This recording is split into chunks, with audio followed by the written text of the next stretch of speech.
सोचिए, अगर हमें एक ऐसा सुराग मिले जो हमारी पूरी इंसानी कहानी को ही उसकी शुरुआत को ही फिर से लिख दे।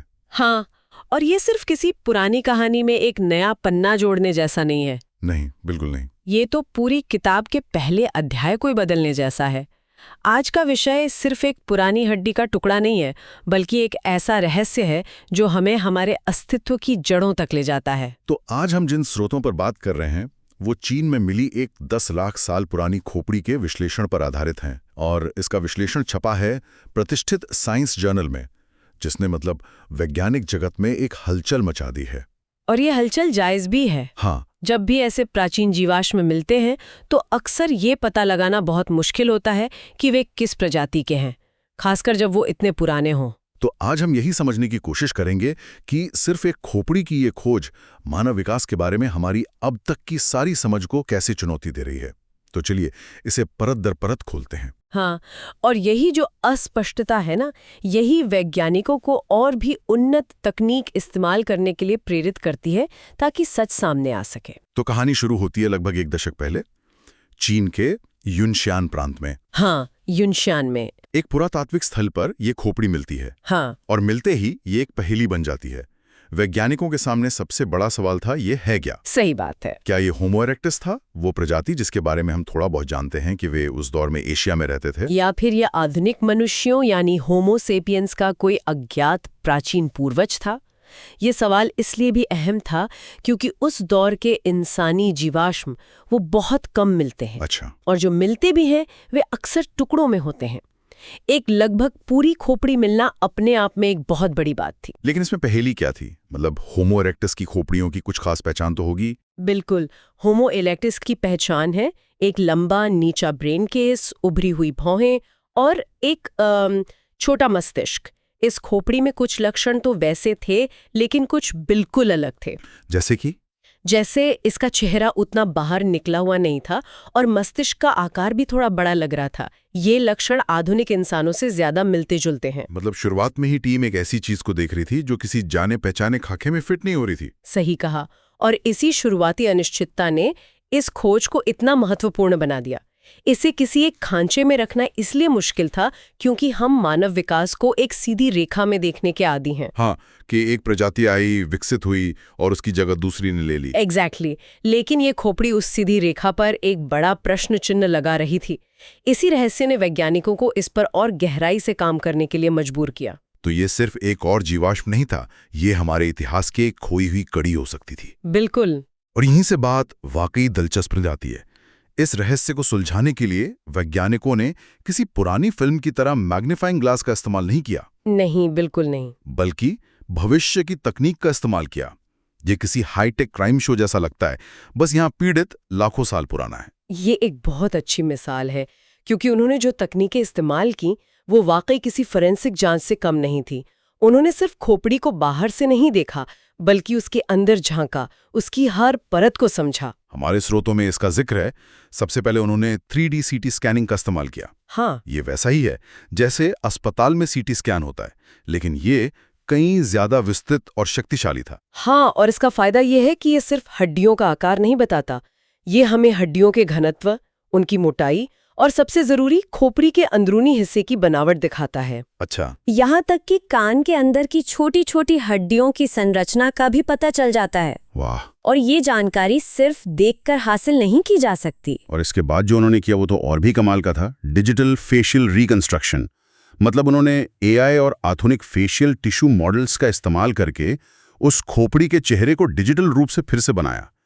ये सुनने में किसी साइंस फिक्शन फिल्म जैसा लगता है, पर यह प्रक्रिया बहुत जटिल और वैज्ञानिक है। ये कोई कलाकारी नहीं है। अच्छा। वे आधुनिक इंसानों और दूसरे वानरों के डेटा का इस्तेमाल करके ये तय करते हैं कि हड्डी के किस हिस्से पर कितनी मोटी मांसपेशी और त्वचा रही होगी। तो ये एक तरह से लाखों साल पुराने चेहरे को फिर से जीवंत करने जैसा है। बिल्कुल, और उन विशेषताओं को उजागर करना है जो सिर्फ कंकाल देखकर पता नहीं चलती। और जब ये डिजिटल चेहरा तैयार हो गया तब असली तुलना शुरू हुई। हाँ, उन्होंने इस खोपड़ी और चेहरे की तुलना दुनिया भर में मिली अन्य प्राचीन मानव प्रजातियों से की।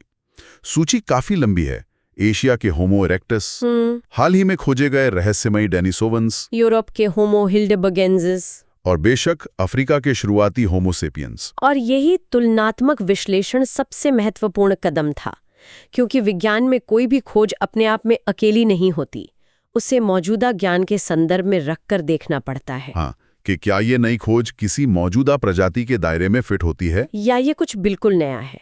इन सवालों के जवाब इसी तुलना से मिलते हैं।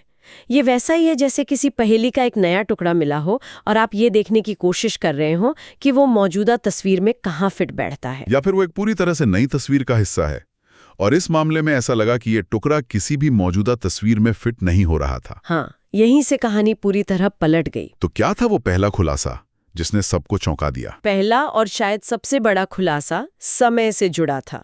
अब तक ये माना जाता था कि आधुनिक इंसानों जैसे चेहरे और मस्तिष्क की संरचनाएं, यानी कम उभरी हुई भौहें, सपाट चेहरा, ये सब बाद में आया होगा। हाँ, लगभग 3 से 4 लाख साल पहले विकसित हुई। ये एक स्थापित धारणा थी। लेकिन इस खोपड़ी ने उस पूरी समय रेखा को ही हिला कर रख दिया। बिल्कुल। इसमें ये आधुनिक गुण 10 लाख साल पहले ही दिखाई दे रहे हैं। ये 6-7 लाख साल का अंतर है। हाँ, ये ऐसा है जैसे कोई कहे कि स्मार्टफोन का आविष्कार 1990 के दशक में नहीं बल्कि 1930 के दशक में हो गया था। ये हमारी पूरी समझ को बदल देता है। तो इसका मतलब है कि मानव विकास की कुछ महत्वपूर्ण शाखाएं जो हमें आधुनिक बनाती हैं, हमारी अपेक्षा से लाखों साल पहले अस्तित्व में आ चुकी थी। ये हमें सोचने पर मजबूर करता है कि हम अपने विकास की गति और उसके समय को कितना कम आंक रहे थे। और दूसरा चौंकाने वाला तथ्य भी कम बड़ा नहीं था। जब वैज्ञानिकों ने इसकी तुलना अन्य प्रजातियों से की तो पता चला कि ये खोपड़ी किसी भी ज्ञात प्रजाति से पूरी तरह मेल नहीं खाती। यही सबसे दिलचस्प बात थी। ये ना तो पूरी तरह होमो इरेक्टस है क्योंकि इसमें आधुनिक लक्षण हैं, और ना ही ये होमो सेपियंस के शुरुआती पूर्वज से मेल खाती है क्योंकि इसमें कुछ बहुत ही प्राचीन लक्षण भी हैं। तो ये एक मोज़ेक की तरह है। हाँ, बिल्कुल। कल्पना कीजिए एक कार की जिसमें इंजन एक ट्रैक्टर का हो, पहिए किसी स्पोर्ट्स कार के हों और बॉडी किसी विंटेज सेडान की। आप उसे सिर्फ कार नहीं कह सकती। नहीं कह सकता। वो कुछ बिल्कुल नया है जो आपको ये सोचने पर मजबूर करता है कि कार क्या हो सकती है। ये खोपड़ी भी वैसी ही है। इसमें अलग अलग प्रजातियों की विशेषताएं एक अनूठे मिश्रण में मिली हुई हैं। तो अगर हम इन दोनों नतीजों को एक साथ रखें, एक, आधुनिक लक्षण हमारी सोच से बहुत पहले विकसित हो गए थे, और दो, एक पूरी तरह से नई मानव शाखा मौजूद हो सकती है जो इन लक्षणों का एक अनूठा मिश्रण थी। और अगर हम इसे बड़ी तस्वीर से जोड़ें तो ये मानव विकास की उस सीधी रेखा वाली धारणा को तोड़ देता है जो हम स्कूलों में पढ़ते आए हैं। हाँ, वो तस्वीर जिसमें एक बंदर जैसा जीव धीरे धीरे सीधा खड़ा होता है और फिर इंसान बन जाता है। हाँ, वो लीनियर प्रोग्रेशन। ये खोज बताती है कि हकीकत इससे कहीं ज्यादा जटिल और दिलचस्प थी। तो असल में हमारे पूर्वजों की दुनिया आज के दौर की किसी मेट्रो सिटी जैसी थी, भीड़ भाड़ वाली, अलग अलग तरह के लोगों से भरी हुई, जहां सब अपनी जगह बनाने की कोशिश कर रहे थे। ये आप बेहतरीन मिसाल दी है, बिल्कुल सही। और हम उस शहर के अकेले बचे हुए निवासी हैं। विकास एक पेड़ की सीधी शाखा की तरह नहीं बल्कि एक घनी झाड़ी की तरह था, जिसमें कई टहनियां एक साथ एक ही समय में पृथ्वी के अलग अलग हिस्सों में पनप रही थीं। कुछ रास्ते आगे जाकर विलीन हो गए, कुछ विलुप्त हो गए और एक रास्ता हम तक पहुंचा। ये खोज हमें दिखाती है कि 10 लाख साल पहले पृथ्वी पर इंसानों की विविधता आज से कहीं ज्यादा थी। हाँ, ये तो दिमाग घुमा देने वाली बात है। अगर ये सब सच है तो हमारे इतिहास की किताबों का क्या होगा? मतलब इसका असर कहाँ पड़ेगा? इसका असर बहुत गहरा है और कई स्तरों पर है। सबसे पहले और सबसे स्पष्ट रूप से मानव वंश वृक्ष को फिर से बनाना होगा। हमारा फैमिली ट्री? हाँ, हमारा तथाकथित फैमिली ट्री अब पहले से कहीं ज्यादा जटिल और उलझा हुआ नजर आता है। ये अब एक सीधा साधा पेड़ नहीं है बल्कि एक घना उलझा हुआ जंगल है जहां शाखाएं एक दूसरे से जुड़ती और अलग होती थीं। लेकिन एक मिनट, यहाँ एक सवाल उठता है। क्या ऐसा नहीं हो सकता कि ये सिर्फ होमो इरेक्टस की एक बहुत ही असामान्य आबादी हो? मतलब एक ही प्रजाति में भी तो काफी विविधता होती है। बिल्कुल। हम कैसे कह सकते हैं कि ये एक पूरी तरह से नई शाखा है, न कि सिर्फ एक अजीब दिखने वाला होमो इरेक्टस?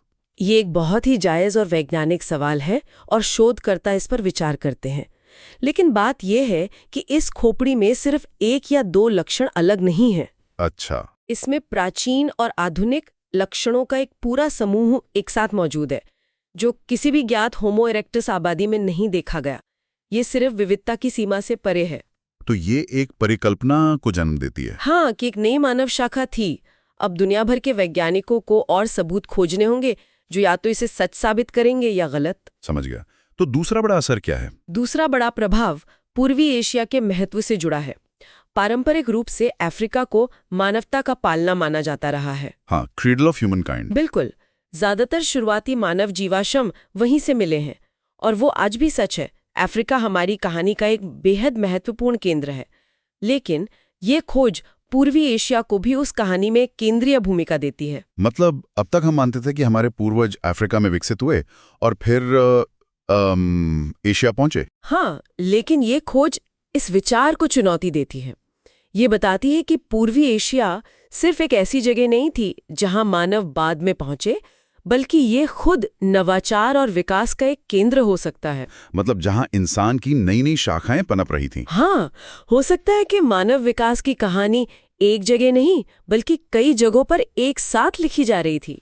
और तीसरा प्रभाव भविष्य की खोजों से जुड़ा है। ये खोज एक तरह से दरवाजे खोलती है। बिल्कुल, इसका मतलब है कि भविष्य में हमें होमो परिवार की और भी अज्ञात प्रजातियां मिल सकती हैं, खासकर एशिया में।